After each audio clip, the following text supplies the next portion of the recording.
As COVID-19 cases rise across the United States, concerns mount regarding a potential outbreak fueled by the summer surge. President Biden is among the many Americans who recently tested positive, highlighting the virus's continued prevalence. According to NBC News, data from the Centers for Disease Control and Prevention (CDC) indicate that COVID-19 infections are increasing in 45 states, including Illinois, and are not declining in any part of the country. This year's surge, which began earlier than in previous years, is primarily evidenced by wastewater data.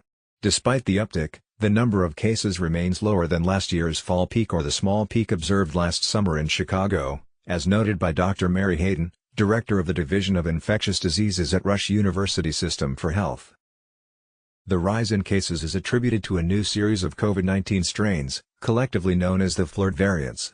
These variants, identified as KP.1.1, KP.3, and KP.2, dominate the current infection landscape in the U.S., with KP.3 being the most prevalent.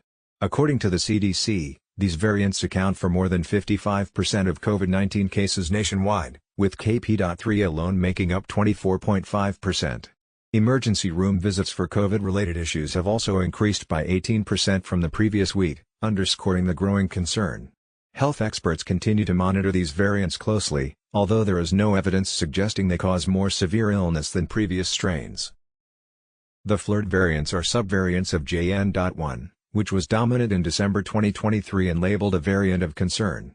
The new variants have two changes in the spike protein, similar to earlier lineages like XBB.1.5, which were the basis for the 2023 to 2024 vaccine formulation.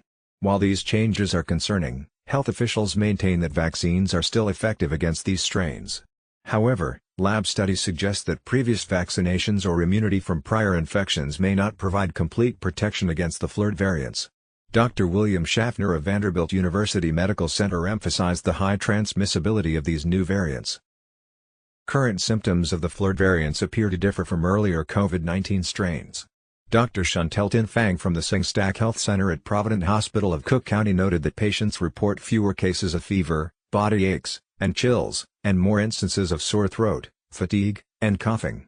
Other symptoms like decreased appetite and loss of taste or smell are still observed. Dr. Tin Fang advises consulting a doctor if symptoms do not improve after the recommended isolation period.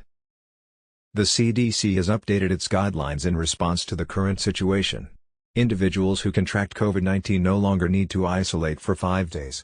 Instead, people can return to regular activities if their symptoms are mild and improving and if they have been fever-free for at least a day without medication.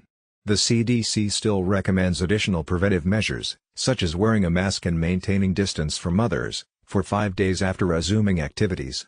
Vaccination, hand washing, and increasing outdoor fresh air are encouraged to prevent infections. For those seeking free COVID-19 tests, programs like the federal ICAT and local health departments continue to offer no-cost testing for uninsured individuals.